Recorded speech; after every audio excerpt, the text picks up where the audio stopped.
ఓం శ్రీ గురుభ్యో నమ. ఓం శ్రీమాత్రే నమ.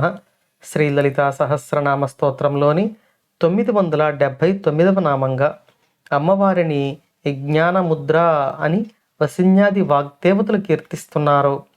ఈ నామానికి మంత్రస్వరూపం శ్రీ జ్ఞానముద్రాయై నమః.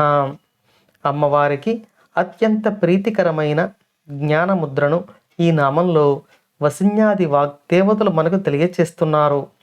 మనం మంత్ర సాధన ఆరంభించే ముందు కరన్యాసం చేసేటప్పుడు తర్జనీభ్యాం నమః, అంగుష్టాభ్యాం నమః అని చేసే ప్రక్రియలో తర్జని అంగుష్టము రెండింటినీ కలిపితే బిందువు ఆకారంలో ముద్ర ఏర్పడుతుంది.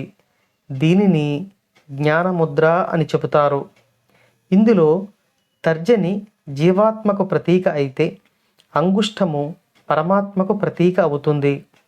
ఈ జీవాత్మ పరమాత్మల కలయిక పరబ్రహ్మం యొక్క స్వరూపము బిందు రూపము అని ఈ నామంలో తెలియజేయబడుతోంది. ఈ పరబ్రహ్మము మరియు జీవాత్మల కలయిక ఆనందకరమైనది అని తెలియచేస్తుంది.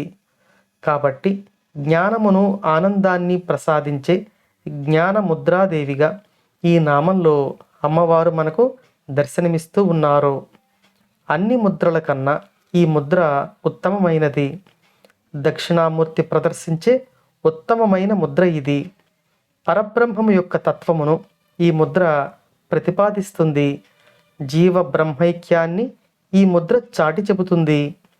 ఈ ముద్రకు విద్యాముద్ర, చిన్ముద్ర అనే పేర్లు కూడా ఉన్నాయి. జ్ఞానస్వరూపిణి సాధకులకు జ్ఞానమును ఆనందమును ప్రసాదించే తల్లి జ్ఞానముద్ర అని ఈ నామంలో వసిన్యాది వాగ్దేవతల చేత కీర్తించబడుతోంది.